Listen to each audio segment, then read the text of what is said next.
And I will just say one more time, thank you everybody for joining us today on this Flex Funded Lunch and Learn presentation. And Lori, I'll go ahead and turn it over to you. Great. Well, thanks so much, Ellie. It's truly a pleasure to be here today. I'll give you a little bit more about my background and how I know Ellie and these wonderful folks in Indiana.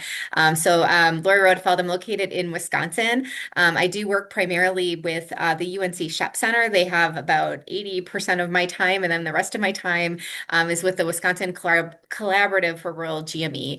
So I work in Wisconsin, helping to support over 35 rural training sites, as well as 30 really focused GME programs. And many of our sites rely heavily on critical access hospital. That's why this is such an important topic to me. That's why I really, have really tried to learn as much as I possibly can about GME in critical access hospitals. And then, as you'll see, we have some really, I think, impressive research and information that we can share with you to show you how this is growing. And I think it's a really interesting path forward for rural GME. It's something that there's been some policy change, some funding, opportunities that have made this easier to set up and establish GME in critical access hospitals.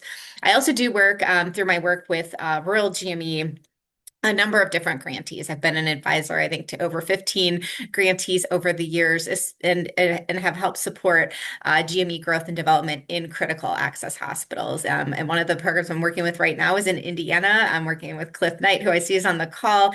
We're working with Woodlawn to set up a GME program at Woodlawn. But then I've also worked with other programs like you'll hear about in a little bit at UPMC Williamsport. They've actually launched a GME program that works with two different critical access hospitals. In my own state of Wisconsin, I'm also working with a couple of critical access hospitals that are looking to establish a GME program. So again, there's a lot of growth, there's a lot of opportunity, and it's really exciting to see what's possible when we look at critical access hospitals as a training site for GME. So I want to start out and just kind of set the stage a little bit. And before I do that, I have to give some disclosures. So a lot of the work that I do is funded by the RRPD Technical Assistance Center, the THC GME Technical Assistance Center, and anything that I share with you today is not necessarily endorsed by HRSA, HHS, or the U.S. government. They provide, just vital funding for our work, but the views I express today are not the views of HRSA, HHS, or the federal government, but we are very appreciative for their ongoing support of this work. So really, I have four key goals to talk with you all about today. First is we want to talk about the proven residency program models that exist within critical access hospitals. And I'll talk about a variety of different options. I think what's unique about critical access hospitals is it can open doors to kind of pilot and start some GME. It doesn't necessarily need to be a full-blown residency program. I think the other thing that I'm really excited to share with you is that we have resources and technical assistance that can help support rural hospitals interested in exploring GME. I'll talk about some case examples of hospitals that I've worked with and that I'm familiar with through our national efforts. And then I'm also going to showcase some interesting research on GME development in CAHs that we've been able to recently get published in JAMA. So first I want to start out because I don't know how many of you are familiar with GME in rural settings. I know that there was that question earlier, but I do want to, kind of set the stage of why this work matters. So first, we know that there is expertise within these rural communities. We know that residents who train within rural communities get excellent mentorship. We have excellent physicians, and we have excellent resources to provide high quality training. And I think it's so important to, build these programs in rural places because setting and training matters. We know that imprinting happens when residents train in a large academic medical center. That's their worldview of medicine. And when they have those experiences in rural communities, they see how rural communities address health needs, how rural hospitals provide excellent quality care. But if they're never exposed to those areas of training, they don't have that exposure. They don't have that experience. And then there's some really well-known documented studies showing that the majority of residents will practice within 100 miles of where they train. So you can draw a circle around any large academic medical center, and that's where the majority of physicians are going to practice. It's that much harder to get them farther away, from where they trained after they complete residency training. And that's for a number of reasons. They may start a family during that time. They may, develop some really great mentorship and relationships during that time. And they just get really comfortable practicing in the community where they complete their residency training. And rural physician workforce is an increasing priority area for rural hospitals. Rural hospitals are realizing that they need to be a part of this. And what you'll see is that we're seeing increased growth, not only in critical access hospitals, but in hospitals across the country. And then the Government Accountability Office, this was a while back, but I think a few years back, they reported that only 2% of residency training occurs in rural areas. So again, we all need to, be part of the solution and try to find opportunities to grow rural training. And then we know that rural residency training is a proven strategy to grow rural physicians. The number one predictor of future residency practice is participating in a rural residency program. So I want to start out with some really good news, and I think that that's I shared that Government Accountability Office study with you, and again that 2% is increasing, and this is a study that was done in Health Affairs last year, showing that physician training in rural and health center settings has more than doubled over the time frame of 2008 to 2024. So again, when you look at that percentage of residents that are training at least 50% of their time in rural sites, that's over 6%, almost 7%. That's pretty amazing. And when you look at spending at least spending time training at least one rural training site, that's right around that 14% mark. So again, we're seeing upward momentum. We're seeing growth in training. And again, critical access hospitals are a key part of this. And I also want to highlight that, again, I've shared this already in an earlier slide, that the number one prediction of future rural practice is being in a rural residency. So when you look at this slide on the left, you'll see that if they're from an urban background and they complete an urban residency, so maybe they're in Indianapolis, they're from Indianapolis, the chances of them going to practice in a rural community is right around 11%. However, you'll see that, if they're from a rural background, so maybe they're from a rural place like, Marion, Indiana, and then they go to Indianapolis for their residency, there's 36% chance that they'll practice rural. Say they're from an urban background and then they complete a rural residency. So say they go to Marion for residency, but they're from Indianapolis, then there's a 41% chance that they will, practice in a rural place. But the rural background plus the rural residency is really the sweet spot. That's an 81% likelihood of future rural practice. So hopefully I've convinced you that rural training matters. It does make an impact. And now I'm going to, move along to, just really, some of the research that we've done with that JAMA Health Forum piece that was just recently published. So across the country, there are 1,364 critical access hospitals, and most of them are located in rural areas. They're delivering essential healthcare services to their communities. And an earlier study, showed, I think this was from 2014, showed that between 2000 and 2009, they were using Medicare cost report data, showed that only 3 to 11 CAHs nationally were hosting residents. The good news is this has increased almost a tenfold increase.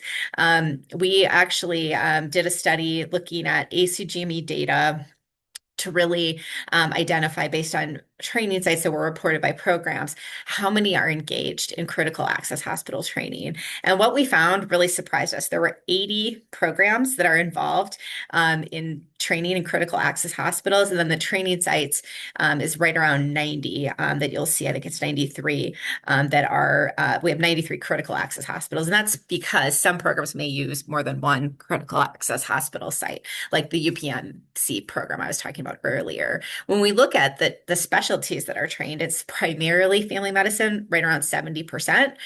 Internal medicine is right around 11%. Surgery is 11%. And then we also see some sprinkling of OB-GYN, psychiatry, and pediatrics. When we look at these 80 programs, we have 23 of them that have over half their training time in a rural site. And then the others are primarily rotation sites. But on average, the percent training time is right around that 6.5%. This is a map. So this was in the JAMA Health Forum piece showing, where all of this is occurring. And again, you can see there's lots of opportunity in Indiana to add more green dots to this map. In my state of Wisconsin, again, this is based on ACGME data. We have a number of critical access hospitals, and we anticipate this will continue to grow into the future. And then when you look at training site characteristics, I think we thought it would be interesting to compare the critical access hospitals that are training residents, and again, that's 93 different critical access hospitals are engaged in GME, compared to about 171 rural teaching hospitals across the country. So I mean, it's almost half of the training is occurring in critical access hospitals. And actually, these are two different numbers. So when you add those both up, it's probably right around 260 some hospitals across the country are training residents. But we have 171 rural teaching hospitals, 93 critical access hospitals, and you'll see they're overwhelmingly similar. And actually, critical access hospitals, and again, it could be, the pool of critical access hospitals that are involved in GME. They have, good operative measures, good operative metrics. They have, a lower number of patients that are, that are in poverty. Their acute beds obviously are right around that 25 versus 95 for a larger rural hospital. Percentage of uninsured children is a little bit higher. Percent of population with fair or poor health, very similar. And then the PCP per 10,000 is just a little bit lower than those rural hospitals. So again, I think the overwhelming message from this slide is that there's a lot of similarity when we look at the rural hospitals versus the rural critical access hospitals, showing that critical access hospitals are a really great place to host residents for training. So these are just some key findings and takeaways from our article, and things that I want to all of you to kind of keep in mind is that this participation in GME has substantially increased. It's a tenfold increase, and that they do have those similar financial and operative characteristics when compared to other teaching hospitals. So again, the ability to train residents in a critical access hospital, it's going to offer a similar type of experience and exposure, because the CAHs do serve, that higher percentage of older adults, Hispanic individuals, uninsured children, and they have those comparable PCP ratios. Expansion of CAH participation, you may be wondering, why did this happen? Like, why do we suddenly have all of these critical access hospitals participating in GME? And really, what we're seeing is that it's primarily a result of policy reform and regulatory changes, as well as some startup funding. So in 2019, there was actually a rule change that CMS did through a rulemaking process, allowing for critical access hospitals to be considered a non-provider site. So this allows an urban partner hospital to rotate residents to a critical access hospital and claim that residents' time while they're away. So there's really not a loss to the urban teaching hospital for sending their residents to a rural hospital location. And then the other big thing, as I was alluding to earlier with RRPD, we've actually funded a number of critical access hospital-based training programs that are involved in rural GME. In fact, about 30% of our RRPD grantees are located in critical access hospitals. So they're a key part of the solution to growing our rural workforce. And then, as I mentioned earlier, the financing for training has facilitated growth as Medicare does reimburse the urban hospitals for the time away, treating the CAH as a non-provider site. And I want to kind of clarify what that means. So a non-provider site is essentially not considered to be a hospital location. So a resident, maybe training out of Indianapolis, for example, could go to a rural critical access hospital, and the hospital is not penalized. If they were to send that residents to another rural hospital, say it's a PPS hospital, then they would have to have a funds flow arrangement with that partner PPS hospital. There's also some risk if it's GME naive. There's a lot of complexity around Medicare funding, and I'm not going to get into all of that, but the Medicare funding does make it complicated to get residents out into other rural hospitals, but critical access hospitals almost have an incentive to provide training because there's not a financial disadvantage to that that urban hospital. And again, I think the key takeaway here too is that there's only 7% of critical access hospitals across the country engaging in training. So we have potential to grow this training further as we look at critical access hospitals. So again, when you look at GME, there's a lot of different training options, and there's different models that can be considered. And I'm actually going to start at the bottom and talk a little bit about probably what I think is one of the best ways to get started, and that's to be engaged in resident rotations. So if you're a critical access hospital and you're like, "Wow, we're kind of interested in GME, but we're not really sure where we want to head with this," offering rotations can be a really great first step. Again, there's really no financial disincentive to that urban hospital to explore rotations at critical access hospitals. And again, it's a really good way to kind of build capacity. And we've done that in my state of Wisconsin. So I'm going to give you an example from Ashland, Wisconsin.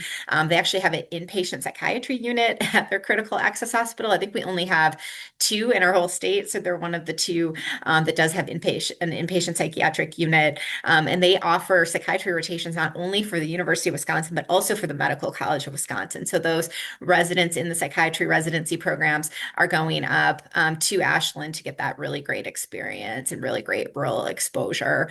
Another example that we have is in Baldwin, Wisconsin, where it's a wonderful critical access hospital. If you're familiar with Wisconsin, maybe you're not, but it's actually located up in northwest Wisconsin, where it's about an hour and 15 minutes from Minneapolis, Minnesota. So again, it's a great location, really beautiful, really snowy and wintry, but they offer OB-GYN rotations for OB-GYN residents from the University of Wisconsin, and they also offer general surgery rotation. So again, the University of Wisconsin is able to send their residents up to Baldwin, and there's no financial disincentive for the time the residents are away. And then the hospital gets that wonderful benefit of being able to expose those residents to this is what rural practice is like, and even potentially recruit those residents into positions. And then there's another option where maybe you start with some rural rotations. You're like, gosh, we think we could potentially have a rural program here. That's where rural track funding can come into play. If you're able to get over 51% of your time at a critical access hospital, there can be some financial incentives, and I'll talk about that in an upcoming slide. But in order to get Medicare RTP status, over 50% of the time would need to be in a critical access hospital. And there's a couple of examples I'm going to talk about here on the screen, and I'm going to talk about UPMC more, so I'm in an upcoming slide, so I won't go into a lot of detail right now. But I will talk about Dardanelle Regional. They're a critical access hospital in Arkansas. They're just north of Little Rock by about 45 to 50 minutes. Wonderful critical access hospital. They were also an RRPD grantee. They have a number of different resources, and we're easily able to get to that 51% rural. I think they were right around 55% rural. And they have a family medicine program. They've had just amazing results in recruiting residents who are from the state, who are looking to stay in the state. And I believe they're graduating their first class this year. So again, I'm very hopeful that they'll be able to retain some of those excellent, residents who are participating in their program. And then we also have some critical access hospitals that are kind of they're like unicorns. They can do almost all of the training at the critical access hospital site. Again, this isn't going to be very common, but in certain situations, they may have a lot of specialists at their critical access hospital, good inpatient volumes, good ER volumes. And one of those that we've helped support through RRPD is the Washington State University Pullman program. So they do nearly all of their rotations at the critical access hospital. I think that they might have 3 away rotations, but all the other rotations are done at the Pullman Regional Hospital. I think part of the reason why they're able to have the number of specialists that they do and the number of resources that they have is because they are linked with Washington State University. It's a college town, and then they're geographically not too far away from some larger cities. So again, it's been a really great start to that program, and I believe they've graduated 1 or 2 classes so far. So again, with that particular situation with Pullman, it can get a little more financially challenging just because they don't have an urban partner, and I'll talk about that in a little bit. But Medicare funding is complex, and that can play into the model that's developed for the critical access hospital. So again, I've said this already, funding for GME is complex. Funding for rural GME is even more complex. And we actually have webinars in our toolbox that go in much deeper detail to what the impacts are for rural GME. And I would encourage you to, if you're exploring GME, to learn a little bit about Medicare funding and how it works with critical access hospitals. But I'm going to give you kind of the Cliff Notes version of GME funding for Medicare, and I'm happy to answer questions later. But in general, GME is set up for a hospital that's GME naive or rural to essentially break even. Most hospitals aren't going to be making money off of GME, but if you set up a financial pro forma well, you hopefully shouldn't lose money on GME. And GME is interesting compared to other health professions training where residents are both learners and employees. So you're paying a salary for residents, you have to employ faculty, they need administrative time, there's accreditation fees. There's a lot of things that go into GME finance that the hospital needs to help support. And when you look at, the Medicare program, it's an entitlement program. And back in the 1990s, there was a Balanced Budget Act that kind of capped hospitals. There's a lot of complexity that goes into GME, but it essentially, if you set up a program well from the beginning, it should be a break-even proposition. And having a good financial pro forma, if you're considering GME, is absolutely essential in knowing what your finances look like because you don't want to enter into a situation where it's going to be very costly and difficult to maintain. That's kind of a recipe for a program closure if there's not a sustainable model in place. But again, CAHs are not eligible for DGME. So typically Medicare will fund both DGME and IME, and together those should, in essence, cover the cost of training residents, like I was describing earlier. But with critical access hospitals, they aren't eligible for DGME or IME. So that's where it gets a little complicated. But we know that CAHs can claim residency expenses. And this is kind of the older model that was in place before that rule change I mentioned. And that's where CAHs can claim the costs, and then Medicare will pay their percentage of costs based on Medicare's share. So I'll just give you a really easy, simple version of this. Say that the critical access hospital is claiming expense of $100,000 for those residents. The Medicare share of the patient, say it's 30%, the critical access hospital is going to get reimbursed $30,000 for training that resident. So there's $70,000 that will not be reimbursed by Medicare because that's not part of Medicare's share. So again, that's where finding an urban partner can make this a lot more simplified because say that critical access hospital is able to partner with a nearby hospital. Say, I'll give you an example. In Wisconsin, we have the Mercy Walworth program. They're connected with Janesville. Janesville's the urban program. The urban program is able to send its resident, or they're able to claim the resident costs and while they're at the critical access hospital, even though the time the residents are at Janesville is only about 6 or 7 months out of the 36 months of training. So again, they're able to utilize that urban partner to claim the costs, and then they're able to, fully capture the full reimbursement from Medicare. So again, this is really complicated. Getting a financial consultant in to look at the bottom line, look at the options is going to be really key if you are looking at a rural training program. But again, that 2019 rule change has really helped spur growth and helped open doors to launching additional training in critical access hospitals. In addition to all of that, there's Medicaid GME, and that's state specific. And this can help provide additional funding for critical access hospitals.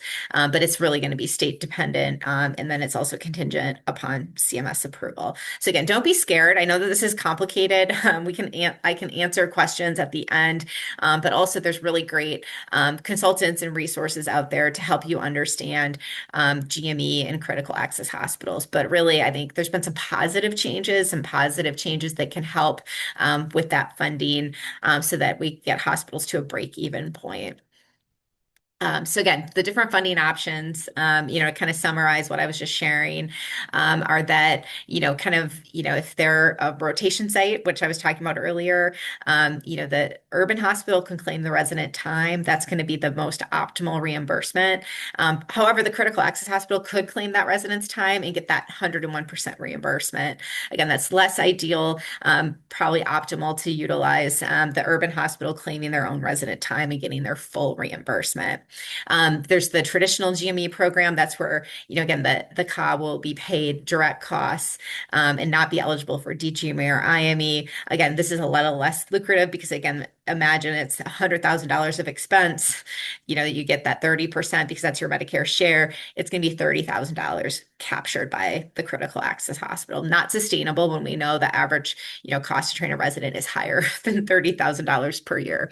And then again, kind of the ideal scenario would be the rural track program where the urban partner is claiming the resident's time for DGME and IME. And then that hospital is paying the resident salary and benefits. And then the critical access hospital is considered the non-provider site.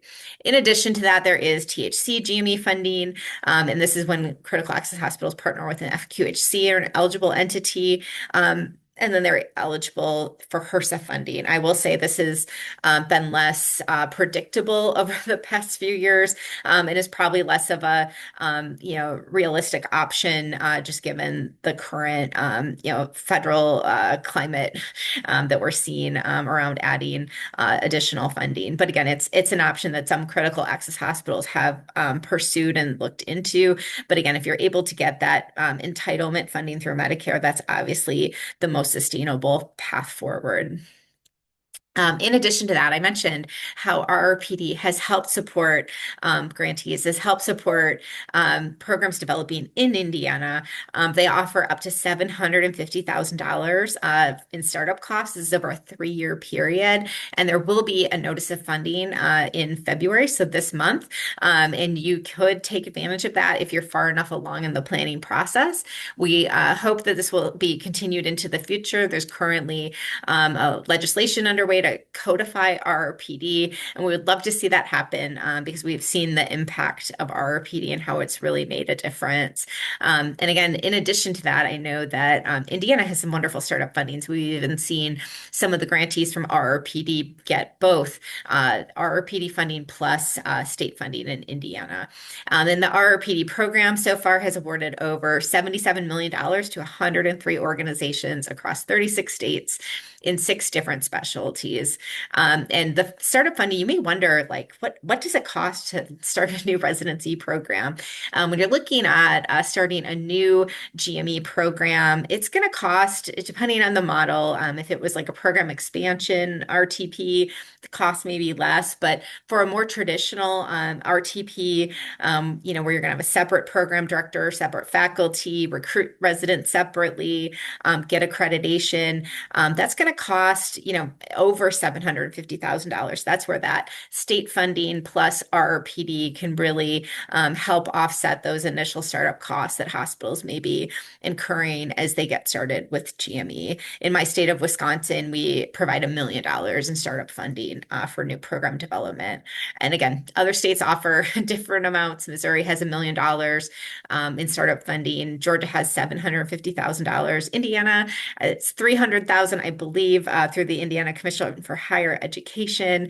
And then Arizona has $300,000 through Arizona AHAC. So some are combining RRPD with state funding. Some are providing, state funding to kind of cover the majority of the cost to launch a program.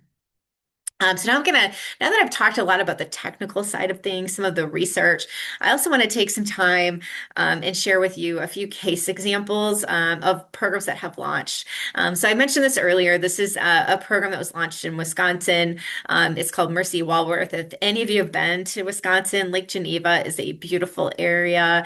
It's known for having several lakes within a geographic area. And we actually have a wonderful residency program there now to at a critical access hospital. Interestingly, they have wonderful emergency department volumes in the summer months when they're very busy with tourists coming in.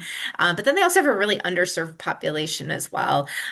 Folks who have lived there for a long time, who, maybe are service workers, or, farmers, other things, that are, unique to the area. And they are actually they're rural by several definitions, including CMS and the Federal Office of Rural Health Policy. They have a rural program with some urban rotations. Again, it's going to be about 9 total months that they spend in Janesville, Wisconsin, and then the rest of the time is actually in Lake Geneva at the Mercy Walworth Hospital. So they spend the majority of their time there, but the urban hospital, importantly, claims the resident time, claims the resident expenses, and they're able to get full reimbursement through Medicare for that program. They're sponsored by Mercy Health Systems. It's a health system that stepped up to get this program off the ground. They were accredited in 2022, and they are approved for 6 residents. They were able to renovate a really nice clinic where Dr. Myron practiced. He's their program director, and they were able to kind of carve out a really great resident space. And it's really exciting. They'll be graduating their first class this summer, and we're really excited. I think at least one of the 2 residents has signed on to stay. The other one will be staying in Wisconsin. So again, it's really great to see, the intent of these programs really being met, and really their ability to meet workforce needs in the area. And you may wonder, like, what what made this a great site for a residency program? And I already mentioned they have really good emergency department volumes.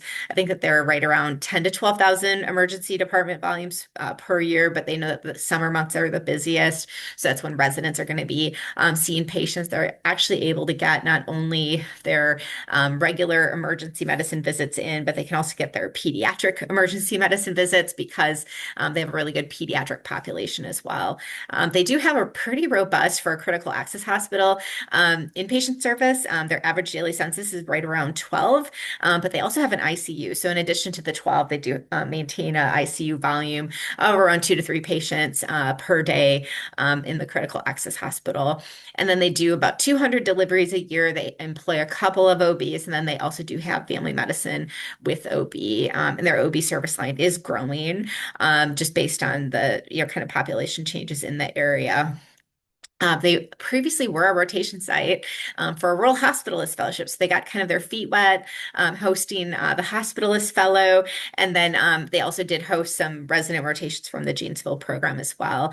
They have a really good mix of specialty services. So they actually have a number of specialties on site, either specialists who come from the Janesville Hospital, which is located again, that 45 to 50 minutes away. They have a very busy dermatologist. They offer PM&R, orthopedics, just a number of different specialties are on site. And then they also do have a partnership with a nearby free clinic. So they've been able to kind of tap into some of those local community experiences that really help enhance the training of the residents. The other program I want to talk a little bit about is the Three Sisters program. This is located in Oregon. It's a partnership of OHSU and Madras in Madras, Oregon. Their average daily census is right around 10 per day, and then they have about 250 deliveries annually. And they also are, using that option I was talking about earlier, where the urban hospital is claiming the resident time at the critical access hospital. So they spend 1 year at OHSU in Portland and then 2 years at Madras, where they get a really great experience. And what's unique about the Madras program is it's a really neat partnership between several different organizations, including OHSU, St. Charles Health System. They have a tribal component to this program. So they not only work with IHS, but also the Confederate Tribe of Warm Springs.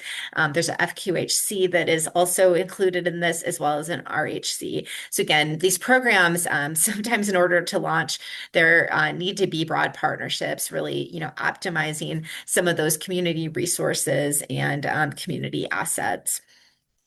I want to also talk a little bit about their timeline for development. I think that this is something that surprises people when we're talking about GME development. It takes on average 3 to 4 years to launch a new GME program. Launching a residency program takes a significant investment by a hospital, by the physicians, by the community to really get a program off the ground. So this particular program, I'm not going to go through all of these steps and stages, but they did secure grants. They secured grant funding not only from RRPD, but also their state funding called Oregon How To that helped, kind of get this program off the ground.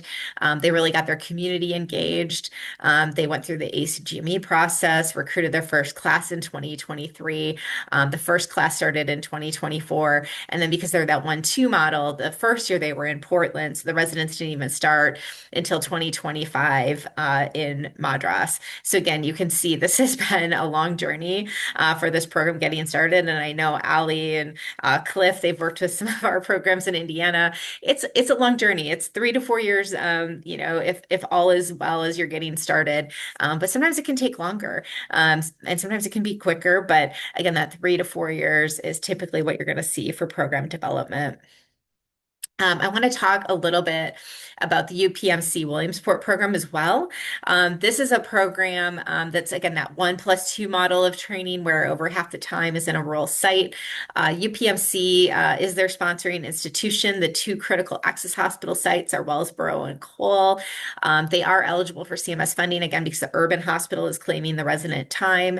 And they have really great philanthropy through their charitable foundation. The hospital is actually able to secure over $1 million for planning, and they've used a lot of this funding to help support resident housing in the rural areas. They actually have resident housing. Residents aren't required to live there, but these are really great houses. I've seen photos of them and heard about them from the residents. They're places that I would love to live in. So it's really, some older, like just beautiful homes. It's really neat to see how they've not only been able to, leverage resources from our PD, but also from their local community to get this program off the ground. And that's helping with recruitment of residents because they know that they will have a place to live when they start the program. And rural housing can be a challenge, as we all know. And I won't go through their whole mission statement, but again, they're really designing this program to meet the needs of the rural community and the region. They train 2 residents per year. They're building upon that, wonderful curriculum that's in existence at the UPMC program. And then they're collaborating with their community to meet health needs, to expand primary care access, to address substance use disorder, mental and behavioral health. And then they're also engaging in health and wellness outreach to include obesity, physical activity, and nutrition. So again, some really great things happening in this program. This is a map. So if you're not familiar with Pennsylvania, this is kind of where they're located. The UPMC program is down in the lower right-hand corner. And Williamsport isn't a big city.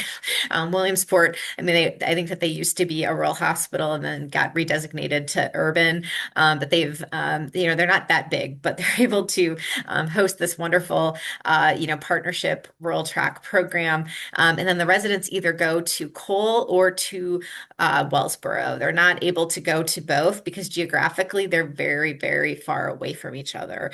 So the Cole program is actually, I think, so that's a frontier, more remote hospital. And then the Cole Wellsboro program is a little easier to get to. But the Cole Hospital is, you're driving through some mountains in Pennsylvania to get to that site. So again, residents the 2 residents that they recruit, one goes to Wellsboro and one goes to Cole for their training. And then here, this is what I was talking about earlier. So you've got the Wellsboro site, which is in Tioga County. They're a RUCA of 10. They're both RUCAs of 10. And if you're familiar with that, that's the Rural Urban Commuting Code. And a RUCA of like 4 or greater is considered rural, and they're a 10. So that's the highest score you can get. So RUCA of 10 means it's pretty remote. So they, are both critical access hospitals. And then the Cole Hospital hospital is a FAR level 4. So then that means that that's actually like a frontier hospital. And then, you'll see UPMC Williamsport, that's actually a RUCO 4. So it's rural under some definitions, including the Federal Office of Rural Health Policy, but CMS does consider them to be urban. So they are able to get that rural track designation. But again, it just another model, another example of how critical access hospitals can engage in GME. And then these are just a couple of quick pictures. And I'm going to just go through this real quick because sometimes I know when you're planning a residency, you're like, do we have enough space? So this gives you an example from Wellsboro. They have 10 exam rooms, 3,500 square feet clinic. They see about the residents are estimated to see about 5,500 visits per year in the family medicine clinic. They're building a pediatric practice, and that's to meet some of the family medicine specific requirements. And then the Wellsboro primary care clinic, again, I gave you some data and information around, other hospitals I've worked with, but their internal medicine discharges right around 1,300, ER volume is right around 11,863. Not a lot of pediatrics. Again, we don't see a lot of peds in our critical access hospitals. That's where partnerships can really help round that out. They do about 142 deliveries. And I like this slide. Also, the left-hand side, just these are the most frequently performed procedures at the FMP. So again, these are things that you're going to need to think about if you are launching a residency program, is what types of experiences can be, realistically achieved in a clinic setting. And these are just the most common for this particular program and this particular site. So again, these are things that family physicians typically do. And these are things that the residents will get exposure to while they're in their training. So I've already mentioned it takes 3 to 4 years, sometimes 5 years, to develop a new GME program. And there's a lot of steps, and I'll go through a roadmap and some of the framework that we've developed. But again, there's kind of some key steps that need to be achieved in order to become a residency program. And first is, identifying a sponsoring institution or becoming one. In Indiana, there are some sponsoring institutions. I know Cliff just achieved ACGME sponsoring institution status at Marion, so congrats, Cliff. That could always be an option if that's something you're thinking about. I would encourage you to talk to him. But you can also become your own, or you could find another sponsoring institution. Maybe you're part of a health system and they have a sponsoring institution. That's always an option. And then you'll also want to look at, community and stakeholder development. Good programs are established with good community support and investment. I think that example from UPMC of them being able to, get some philanthropic support is just one example of that community engagement and why that is so important. But then also at the local level, you need physicians engaged in the process. You need leadership engaged in the process, and you really need broad support for the idea of starting a residency program. You also, need to understand the program accreditation process, all the various steps that are involved and how long that may take. You're also going to want to build a curriculum, kind of figure out which rotations can you offer at a critical access hospital versus which are just not going to be an option and maybe need to be offered through an urban partner. You need to have a program director. You cannot, create a new residency program unless you have a physician who is willing to lead the effort and who meets the requirements for ACGME to proceed forward. You also need faculty for a critical access hospital, smaller size program. The faculty recruitment need isn't going to be as significant, but you either need to assess, do we have local buy-in and support, or do we need to look externally? And then how do we develop those faculty over time to ensure that they are, ready to take on the task of training learners? And then you have to recruit residents. So again, this whole process can take a long time to launch, but it also has, I think, significant return on investment. This is our roadmap. We try to quantify all of those steps into a simple, easy to use framework. This has been published in the Journal of Graduate Medical Education, and it really kind of focuses on the 5 main steps to launching a rural residency program. And first, you're going to be looking at what assets you have. Does the leadership support? Do you have a sponsor? So I've kind of covered all of those earlier. And then you're going to design a curriculum. You're going to look at finances. Again, GME financing is very unique and can be very complex course. You'll want to make sure you get, your financial team on board with understanding, what's involved in starting a GME program and getting a good financial pro forma. If you need to apply for sponsoring institution accreditation, that would be under stage 2. And then moving along, you move into that development journey of, finding all of the staff, getting that program accreditation application in, achieving accreditation, and then starting the fun process of recruiting residents, bringing them into the program, and continuing to build the infrastructure that will help support a well-run program. And then in the very final stages, you're going to be sustaining, maintaining, and improving the program over time. And I think what's so great about this is, HRSA not only has funded our RPD, it's also funded our Technical Assistance Center, which has a number of great resources to help you every step of the way. You can log in and create a free account on ruralgme.org. You just click that little register button, and all you need is an email and a password, and you can access all of our tools, all of our resources, and things to help you along the way. If you do that, you also get connected with, we have a listserv that has a number of webinars and updates that are sent out. So I'd really encourage you, if you're even remotely interested in this, to take a look at what we have to offer. And it's everything from accreditation to financing to program director recruitment to just everything and anything to help you be successful along the way.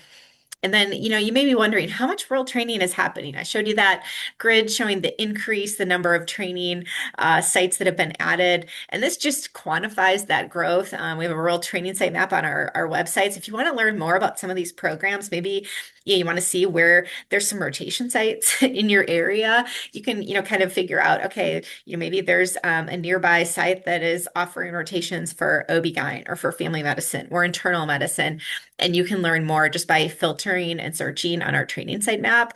I know one thing that I've really appreciated, especially early on when I was launching a rural training program, was being able to learn from others. So I would encourage you to, just have a conversation. If you see there's another hospital in Indiana that's hosting residents on rotation, talk to them, learn more about their experiences, who they partner with, and any tips or advice that they may have. And these are, just a few considerations if you're thinking about this. It's really important to, assess, local champion and faculty interest. If the physicians aren't on board, this is going to be an uphill battle to launch a rural residency program.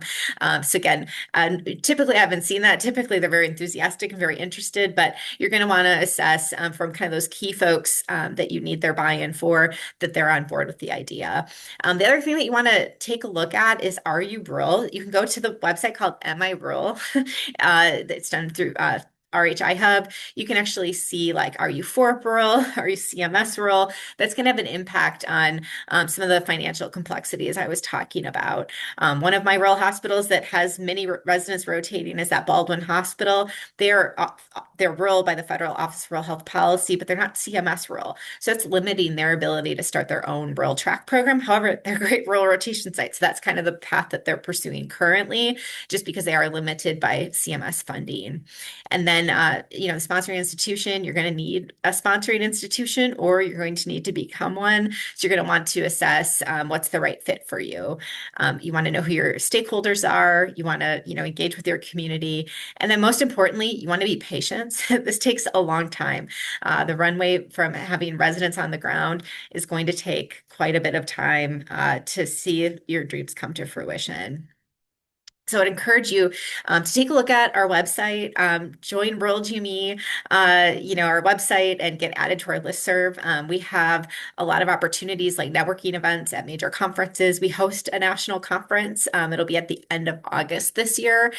There's a lot of opportunities to learn through our webinars and see what's happening in the Rural GME space. So I think there's a little bit of time for Q&A, and I'm sure that there are questions because I've covered a lot of things over the past 50 some minutes. So I'll stop sharing and let Allie and others kind of facilitate our questions. Thank you so much, Lori. I mean, what a wealth of information. I suspect many people will be revisiting the YouTube channel to get back to some of the information. I am open for questions now. Again, use the chat or Q&A or use the raise hand function and I can unmute your line. But Dr. Cliff Knight was so kind to provide a little information in the chat, which is that the Indiana GME board, so the Graduate Medical Education Board, can grant up to $75,000 for those feasibility studies. Um, if you're interested in pursuing this and seeing if it's something that can happen, and then $500,000 over 2 years for residency program development, and also $45,000 per slot for new residency positions each year for new programs. So that higher education commission for higher ed, and then specifically the Indiana GME board, does have a fair amount of funding available for the state of Indiana for those that are interested. Yeah, Brick Mullen has put into the chat for those of you that are joining us live today, in.gov/grow-rural-health. That is where you can see some of the rural health transformation information that is going to provide some funding for GME and growing rural residencies in Indiana. So those RHTP funds that folks may be familiar with. Great to see some friends in the room with Brooke and Cliff. I think, what's great about Indiana is not only are these great funding resources available to the state, but there are some really great people who know a lot and can help a lot, to move things forward. I want to, give huge credit to Allie for helping, our Marion program get set up and really just helping, guide that program every step of the way. And then Cliff has just been absolutely great to work with. I've worked with him in several different capacities, and he's a tremendous resource if you're even interested in just having a conversation about, I'm interested in GME. What would we want to do? What are some of the first steps? He's very knowledgeable and can be a really great support in navigating kind of those initial stages, right? When I showed that roadmap to program development, even step one can take a year or two, and having someone, guide you along the journey and have some initial discussions, with medical staff and leadership around what this takes is absolutely key. Well, I don't see any other questions coming in at this time. But again, Lori, thank you so much for being here today. I'm going to go ahead and stop the recording.